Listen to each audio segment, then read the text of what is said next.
Suku Hadza, atau lebih dikenal sebagai Hadzabe, adalah salah satu suku pemburu pengumpul terakhir yang tersisa di dunia. Mereka tinggal di sekitar wilayah Danau Eyasi di Tanzania Utara, Afrika Timur. Hidup mereka sangat erat dengan alam, di mana mereka menggantungkan kebutuhan sehari-hari pada berburu dan mengumpulkan hasil hutan. Hadza telah mendiami kawasan ini selama ribuan tahun, menjadikan mereka salah satu komunitas manusia tertua yang masih mempertahankan gaya hidup tradisional. Mereka berburu menggunakan busur dan panah, dengan target utama seperti burung, babi hutan, atau bahkan kijang. Selain berburu, perempuan Hadza juga memetik buah-buahan, umbi-umbian, dan madu dari hutan. Salah satu aspek unik dari budaya Hadzabe adalah bahasa mereka yang menggunakan bunyi klik, mirip dengan beberapa bahasa Khoisan lainnya. Bahasa ini menjadi salah satu ciri khas mereka dan menunjukkan hubungan sejarah yang mendalam dengan manusia purba. Meskipun kehidupan mereka tampak sederhana, Hadzabe memiliki pemahaman mendalam tentang ekosistem sekitarnya. Mereka tahu waktu terbaik untuk berburu, tanaman mana yang bisa dimakan, dan cara mencari air di lingkungan yang kering. Namun, kehidupan tradisional Hadza kini berada di bawah ancaman. Perkembangan lahan pertanian, tekanan populasi, serta perubahan iklim telah mengurangi akses mereka ke tanah leluhur. Meskipun beberapa upaya konservasi telah dilakukan, masa depan mereka tetap penuh tantangan. Suku Hadza adalah pengingat hidup tentang cara manusia purba hidup harmonis dengan alam. Mereka menawarkan pelajaran berharga tentang keberlanjutan, solidaritas, dan ketahanan di tengah dunia yang terus berubah. Suku Hadzabe, salah satu kelompok pemburu pengumpul terakhir di dunia, memiliki cara berburu yang unik dan tradisional yang diwariskan dari generasi ke generasi.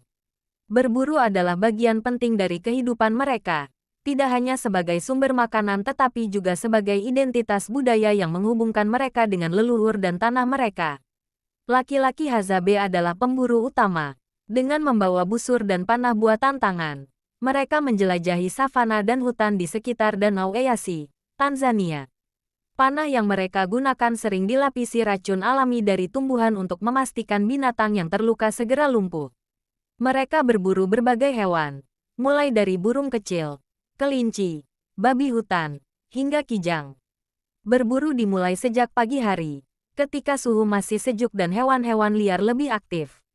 Para pemburu berjalan tanpa alas kaki, melintasi lanskap yang kasar dengan langkah hati-hati agar tidak mengusik binatang buruan.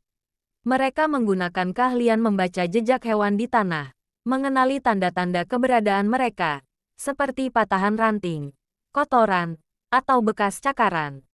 Strategi berburu Hadzabe sangat bergantung pada kerjasama tim dan pengetahuan mendalam tentang perilaku hewan.